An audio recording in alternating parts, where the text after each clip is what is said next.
Hello student, myself Rakesh Dangi. Today we are going another practical session for corporate account BCom SEM 3.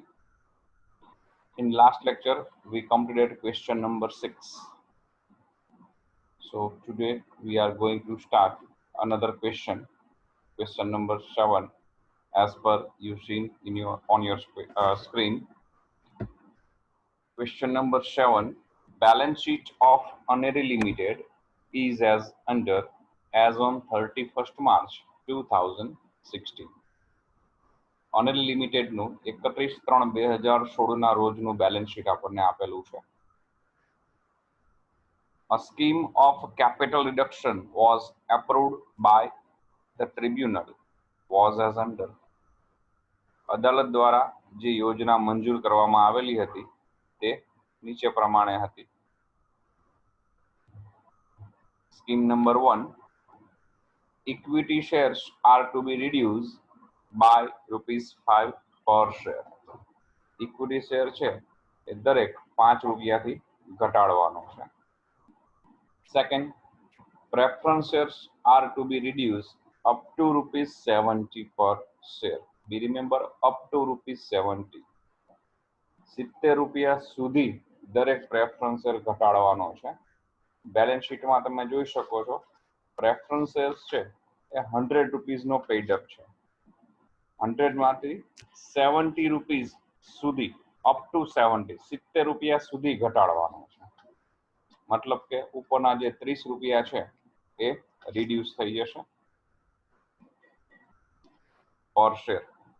Scheme number 3. Debenture holders agreed to waive their outstanding interest. Debenture holders છે એ લોકો પોતાનું લેણું વ્યાજ જતું કરવા સહમત થયા છે. Number 4.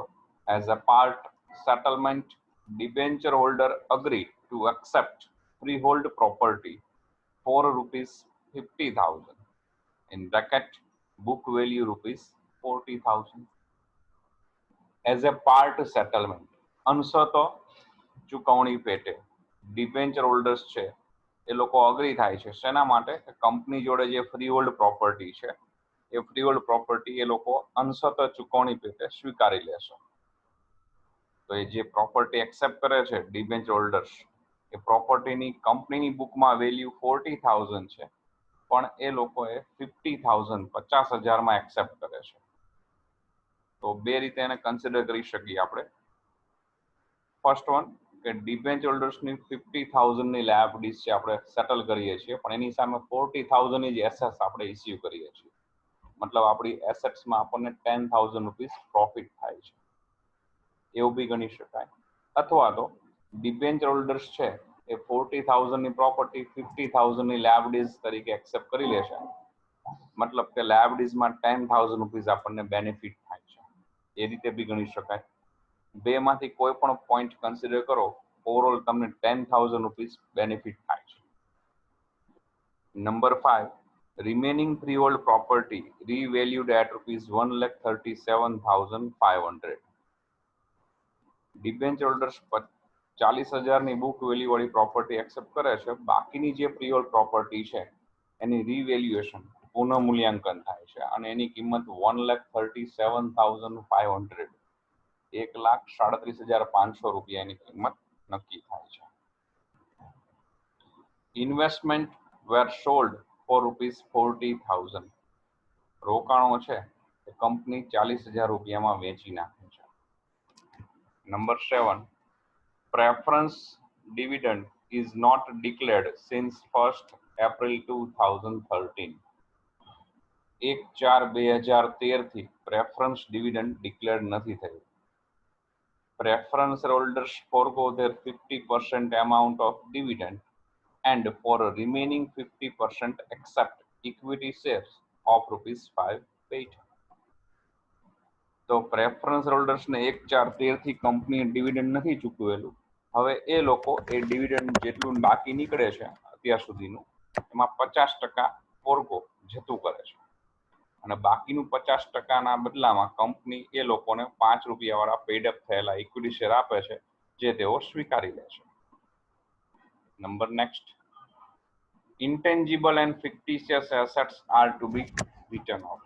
અદ્રશ્ય અને અવાસ્તવિક મિલકતો છે એ માંડી વાળવાની છે. Expenses of reconstruction ₹3,200. પુનઃસ્થાપનાનો ખર્ચ 3,200 રૂપિયા થયો છે. Balance amount remaining in capital reduction account is utilized to write off plant and stock in proportion of their book value.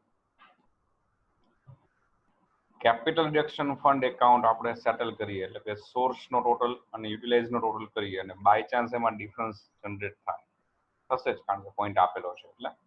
તો એ ડિફરન્સનો એડજસ્ટમેન્ટ કઈ રીતે કરીશું?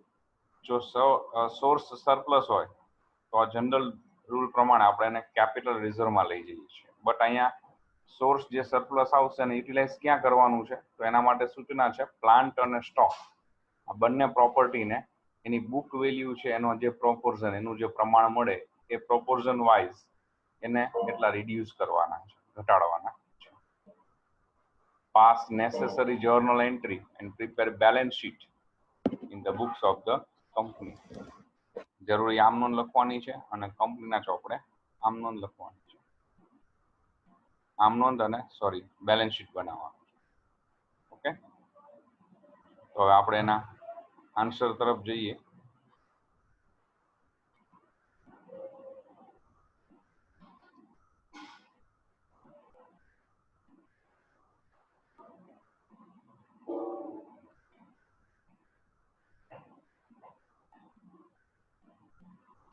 વેરી ફર્સ્ટ તો આપણે આપણી જે નોટબુક છે એમાં પહેલું જ વર્ક નોટ મેઇન આપણી સોર્સ યુટિલાઇઝ તરીકેની જોઈશું. સાથે ક્યાંક જરૂર પડે તો એડિશનલ વર્કનોટ માટે હાફ એન્ડ પેજ, અડધું એક પેજ આપણે એડિશનલ વર્કનોટ કેલ્ક્યુલેટ કરવા માટે, ચેક કરવા માટે રાખી દઈશું.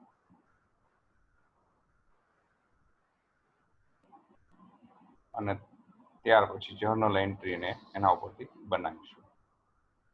ઓકે, સ્ક્રીન ઉપર તમે જોઈ શકો છો working note, source CRF credit, utilise CRF debit, નીચે એડિશનલ વર્કનોટની જ્યાં રિક્વાયરમેન્ટ થશે એ આપણે બનાવતા જઈશું. ફરીવાર તમે ક્વેશ્ચનમાં ધ્યાન રાખતા જશો, આપણે દરેક સ્કીમ વાઇઝ એને નોટ ડાઉન કરતા જઈશું working note. Okay, scheme number 1 છે equity shares are reduce by ₹5 per share. Equity share 5 રૂપિયાથી ઘટાડવાનો છે. તો બેલેન્સ શીટમાં તમે જોઈ શકો નંબર ઓફ ઇક્વિટી શેર્સ નથી આપેલા, but 3 lakh rupees equity share capital છે અને each of share 10 rupees paid up છે. મતલબ નંબર ઓફ શેર કેલ્ક્યુલેટ કરીએ તો 30,000 30,000 શેર થાય. નાઉ ઈચ શેર રિડ્યુસ બાય ₹5, દરેક શેર 5 રૂપિયાથી ઘટે છે. there is a capital reduce, it means a liabilities reduce. So fund source, so source side આપણે લખીશું equity share capital 30,000 into 5, 1,50,000. પછીની સ્કીમ છે preference shares are reduce up to ₹70 per share. Preference share છે એ 70 રૂપિયા સુધી ઘટાડવાનો છે. તો બેલેન્સ શીટમાં જોઈ શકીએ પ્રેફરન્સ શેર્સ 100 રૂપીસનો ફૂલી પેડ અપ છે, 75,000 કેપિટલ છે. ઇટ મીન્સ તમે નંબર ઓફ શેર કેલ્ક્યુલેટ કરવા જાઓ તો 750 શેર 750 શેર થાય. each of share 100 paid up છે, but now as per scheme it is reduced up to ₹70. એ 70 રૂપિયા સુધી ઘટાડવાનો છે. ઇટ મીન્સ 70 થી ઉપરની જેટલી વેલ્યુ હશે એ રિડ્યુસ થઈ જશે. તો 70 થી ઉપર ગણવા જઈએ તો 100 પેડ અપ છે, મતલબ 30 રૂપીસ પર શેર રિડ્યુસ થશે. So there is another capital reduce. So fund source side લખીશું preference share capital 750 shares into 30 rupees. Calculation આપી શકાય like this.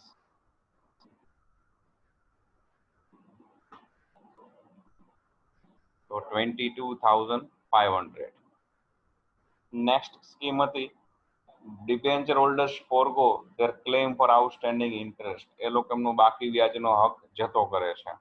તો બેલેન્સ શીટમાં તમે ચેક કરી શકો છો, આઉટસ્ટેન્ડિંગ ઇન્ટરેસ્ટ ઓન ડિબેન્ચર 7200 આપેલું છે. એ લોકો ફોરગો જતું કરે છે, વાઇવ્ડ, મતલબ આપણી હજુ એક લાયબિલિટીઝ રિડ્યુસ થઈ. there is a liabilities reduced, then fund source. તો સોર્સ સાઇડ લખીશું outstanding interest on debenture 7200. Next સ્કીમમાં છે as a part settlement debenture holder agree to accept freehold property for ₹50,000 અને બુક વેલ્યુ 40. તો એનું થોડુંક additional calculation આપણે અહીં જોઈ લઈએ. ફ્રીહોલ્ડ પ્રોપર્ટી ટોટલ બેલેન્સ શીટમાં તમને 150 ની આપેલી છે, 150. એમાંથી 40,000 બુક વેલ્યુ વાળી પ્રોપર્ટી છે એ ડિબેન્ચર હોલ્ડર્સ 50,000 વેલ્યુમાં એક્સેપ્ટ કરે છે. એટલે 150 ના બે પાર્ટીશન થશે. વી રિમેમ્બર આ 1,50,000 બુક વેલ્યુ છે, તો આપણે પાર્ટીશન પણ બુક વેલ્યુ વાઇઝ કરવાના છે, એક્સેપ્ટ વેલ્યુ વાઇઝ નહીં. તો પહેલો પાર્ટીશન થશે 40,000 બુક વેલ્યુ, રિમેનિંગ પ્રોપર્ટી આવશે. તો 150 માંથી 40 લેસ કરીએ, ઇટ મીન્સ 1,10,000 રિમેનિંગ પ્રોપર્ટી. હવે 40,000 વાળી જે પ્રોપર્ટી છે એ લોકો 50,000 માં એક્સેપ્ટ કરે છે. તમે એડિશનલ વર્કમાં જોઈ શકો છો, બધું લખેલું છે અહીંયા. ઓકે, તો ઓબ્વિયસલી 10,000 પ્રોફિટ થશે પ્રોપર્ટીને લાયબિલિટીઝ અગેન્સ્ટમાં ઓફર કરવાથી. પછી નેક્સ્ટ સ્કીમમાં જ આપેલું હતું કે રિમેનિંગ પ્રોપર્ટીને રિવેલ્યુએશન કરવામાં આવે છે અને એની વેલ્યુ 1,37,500 છે. તો રિમેનિંગની પણ વર્કનોટ એમાં સાથે છે, ચેક કરી લઈએ. રિમેનિંગ પ્રોપર્ટીની બુક વેલ્યુ 110 છે, બટ હવે એઝ પર સ્કીમ કંપની એની વેલ્યુ 1,37,500 ડિસાઇડ કરે છે. ઇટ મીન્સ 27,500 રિમેનિંગ ફ્રીહોલ્ડ પ્રોપર્ટીની વેલ્યુ ઇન્ક્રીઝ થશે.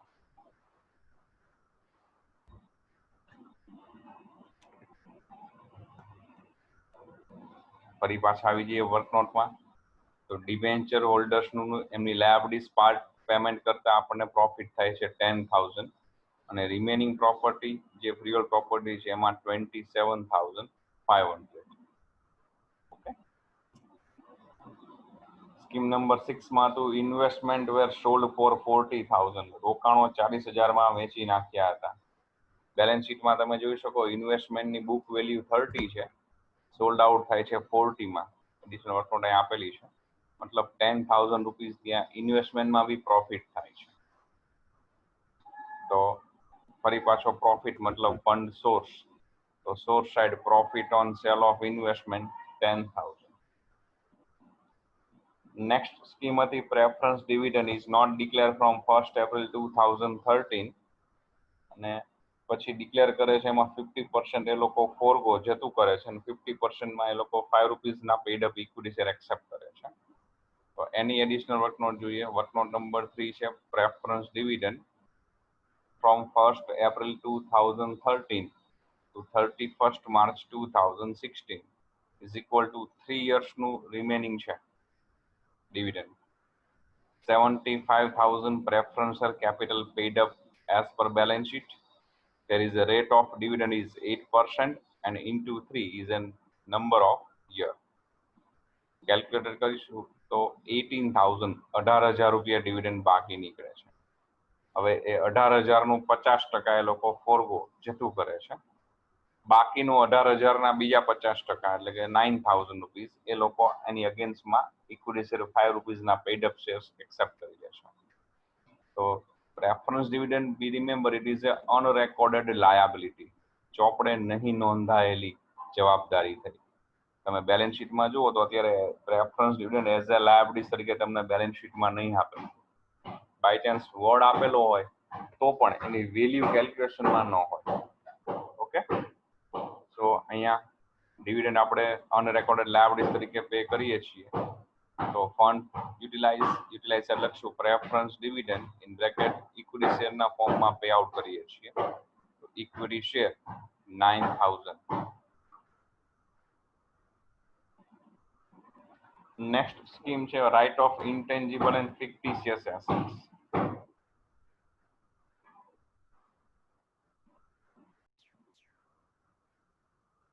ઇન્ટેન્જિબલ એન્ડ ફિક્ટિશિયસ ચેક કરીએ તો બેલેન્સ શીટમાં તમે જોઈ શકો એસેટ સાઇડ ગુડવિલ, પછી પેટન્ટ, લાસ્ટમાં preliminary expenses and profit loss. They all are invisible and fictitious assets.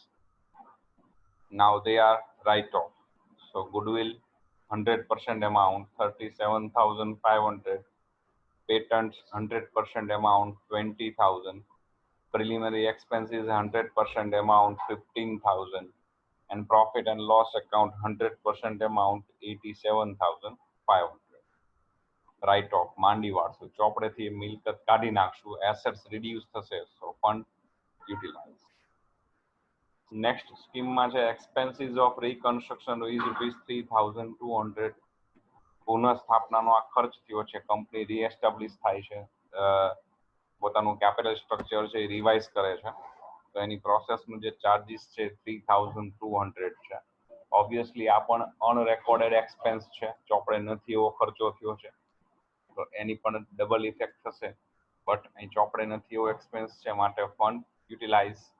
So reconstruction expense in બ્રેકેટમાં લખેલું છે કેસ, આપણા માઇન્ડમાં રહે આની ડબલ એન્ટ્રી આપવાની થશે, ઉપર સ્ટ્રાઇક આઉટ કરેલું છે 3,200. હવે આપણે કેલ્ક્યુલેટ કરશું ટોટલ, તો ટોટલ ઓફ સોર્સ 2,27,500 થશે. ટોટલ યુટિલાઇઝ કેલ્ક્યુલેટ કરશું તો એનાથી શોર્ટ થશે, એમાં 55,000 નો ગેપ આવશે. એ 55,000 ક્યાં યુટિલાઇઝ કરશું? જો કંઈ સૂચના ન હોય, if there is no other information, then general default rule is transferred to capital reserve. But here information given, it will be utilized to write off plant and stock in proportion of their book value. અહીંયા સૂચના છે કે સોર્સમાં જે કે capital reduction ફંડમાં જે કંઈ ડિફરન્સ જનરેટ થાય અને પ્લાન્ટ અને સ્ટોકના એની બુક વેલ્યુના રેશિયો વાઇઝ રાઇટ ઓફ કરવાના છે, રિડ્યુસ કરવાના છે. તો 55,000 નો જે આ ગેપ છે એને પ્લાન્ટ અને સ્ટોક વચ્ચે ડિવાઈડ કરીએ તો વર્કનોટ નંબર નેક્સ્ટ મેં આપેલી છે એડિશનલમાં, પ્લાન્ટ એન્ડ સ્ટોક જેની બુક વેલ્યુ છે 50,000 and 75,000. સો રેશિયો 2:3 નીકળશે કે 55,000 ને 2:3 માં ડિવાઈડ કરો તો પ્લાન્ટમાં આવશે 22, સ્ટોકમાં આવશે 33. ટોટલ 55,000 આ રીતે રિડ્યુસ થશે. ઓકે, પછી જર્નલ એન્ટ્રી કરવાની છે. તો જર્નલ એન્ટ્રી વેરી સિમ્પલ, તમે જે વર્કનોટ એડિશન મેઇન કરેલી છે એના ઉપરથી જર્નલ એન્ટ્રી થશે. Source means CRF account credit થશે અને આ બધા જ account debit. Utilise means CRF account debit થશે અને આ બધા જ એકાઉન્ટ ક્રેડિટ. બટ પહેલા આપણે સોર્સ સાઇડથી જઈએ તો પહેલા બંને કેપિટલને કન્સિડર કરીએ. તો જર્નલ એન્ટ્રી બનશે equity share capital account debit 1,50,000, preference share capital account debit 22,500 to capital reduction fund account. Second જોઈએ સોર્સ સાઇડ, તો ડિબેન્ચરનું ઇન્ટરેસ્ટ જે છે એ લોકો ફોરગો જતું કરે છે. તો accrued interest on debenture account debit to cash, it is a mistake, to capital reduction fund account આવશે.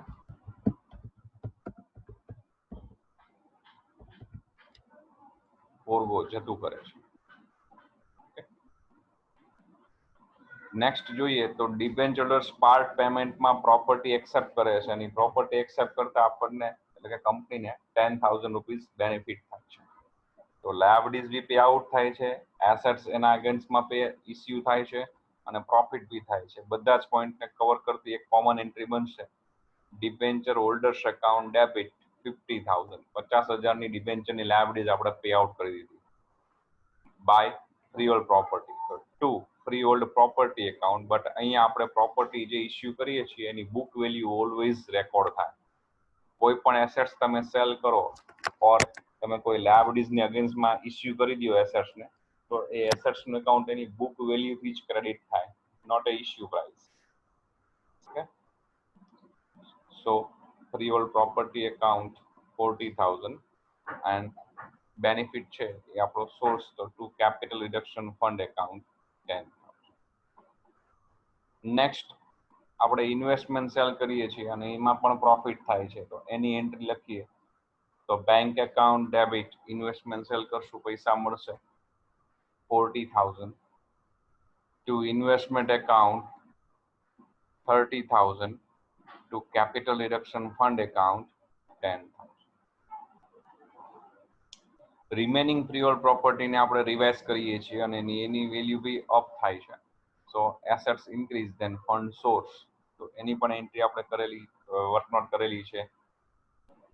પ્રીઓલ્ડ property account debit to capital reduction fund account, જેટલી વેલ્યુ અપ જાય છે એટલો પ્રોફિટ થશે, આપણો સોર્સ થશે 27,500.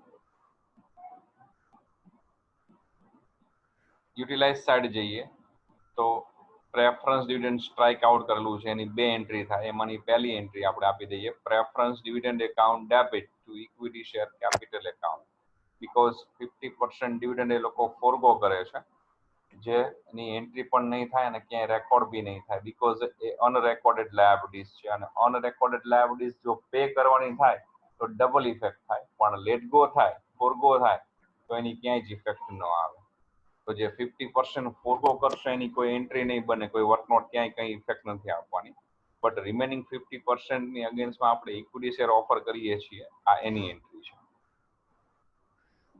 સેમ વે રીકન્સ્ટ્રક્શન એક્સપેન્સ થાય છે, જે આપણી બેલેન્સ શીટમાં ક્યાંય બતાવેલો નથી, એવો એક એક્સપેન્સ રાઇઝ થાય છે, તો એને આપણે પે આઉટ કરીએ છીએ. તો બુકમાં નથી એવો ટ્રાન્ઝેક્શન થયો એટલે એની પણ ડબલ એન્ટ્રી થાય. એમાંની ફર્સ્ટ એન્ટ્રી આપણે આપીશું reconstruction expense debit to cash bank 3,200.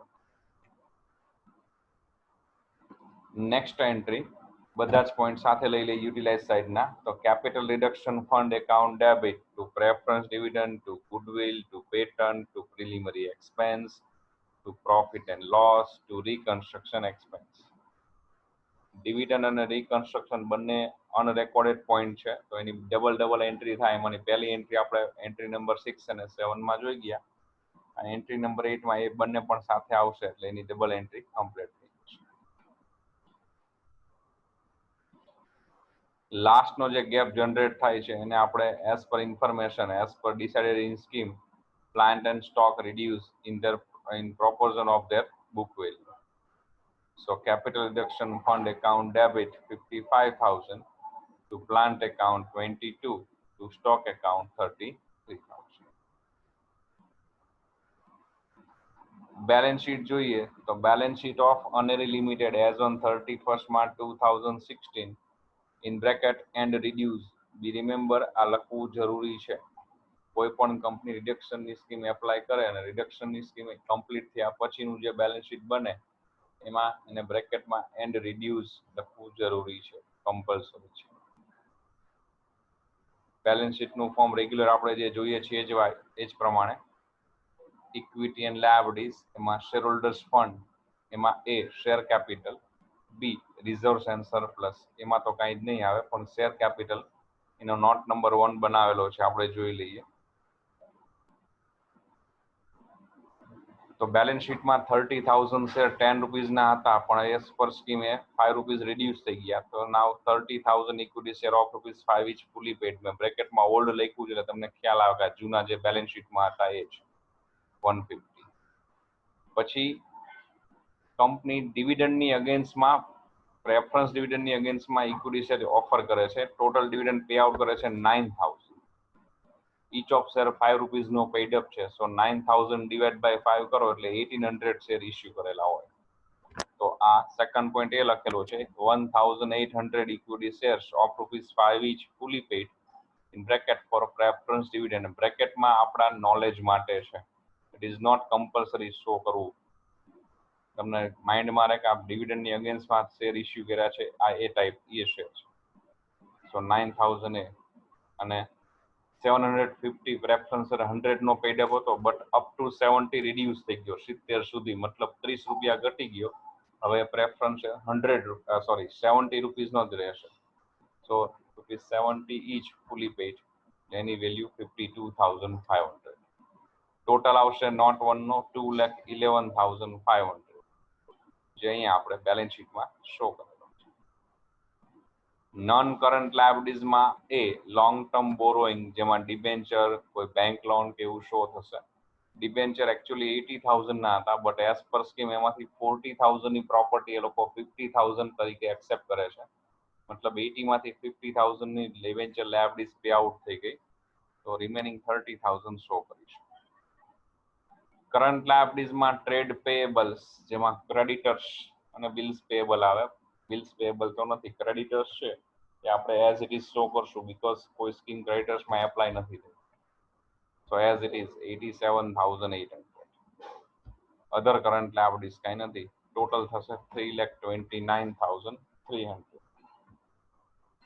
Assets side જોઈએ તો નોન કરન્ટ એસેટ્સ એમાં ફિક્સ્ડ, એમાં એ ટેન્જીબલ ને બી ઇન્ટેન્જીબલ. ટેન્જીબલમાં ફ્રી હોલ્ડ પ્રોપર્ટી આવી શકશે, જે આપણે બે પાર્ટીશન કરેલા એડિશનલ વર્કનોટમાં 40,000 ની પ્રોપર્ટી ડિબેન્ચર હોલ્ડર્સ લોકો એક્સેપ્ટ કરે છે. રિમેનિંગ 110 ની રીવેલ્યુએશન 137,500 છે, જે આપણે બેલેન્સ શીટમાં શો કરીશું.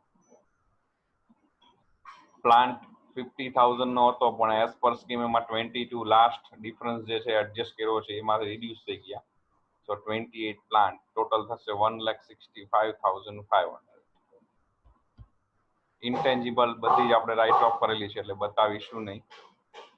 કરન્ટ ઇન્વેસ્ટમેન્ટમાં ઇન્વેન્ટરીઝ, સ્ટોક 75 વાળો સ્ટોક 33 રિડ્યુસ થઈ ગયો છે, એટલે 42 બેલેન્સ સ્ટોક બતાવીશું. ડેપ્ટર્સમાં કોઈ સ્કીમ નથી, as it is 85,000. Same way cash and cash equivalent, એમાં નોટ નંબર 2 બનાવેલું છે, આપણે જોઈ લઈએ. તો બિફોર રિડક્શન સ્કીમ કંપની જોડે કોઈ કેશ બેલેન્સ હતું જ નહીં, ઓપનિંગ બેલેન્સ 0. કંપની જે ઇન્વેસ્ટમેન્ટ છે સોલ્ડ આઉટ કરે છે 40,000 માં, એ પૈસા મળશે એટલે 40,000 પ્લસ. અને રીકન્સ્ટ્રક્શન એક્સપેન્સ જે બેલેન્સ શીટમાં નથી, એવો એક એક્સપેન્સ કંપની પે કરે છે. સો કેશ પેડમાં રીકન્સ્ટ્રક્શન એક્સપેન્સ 3,200. બેલેન્સ કરીએ તો 36,800 cash bank balance finally maintain થશે કંપનીની બુકમાં આફ્ટર સ્કીમ. તો એ આપણે અહીંયા 36,800 શો કરીશું. ટોટલ કરન્ટ કરીએ કરન્ટ એસેટ્સ નો, ઇન્વેસ્ટમેન્ટ નહીં હોય, કરન્ટ એસેટ્સ હોય.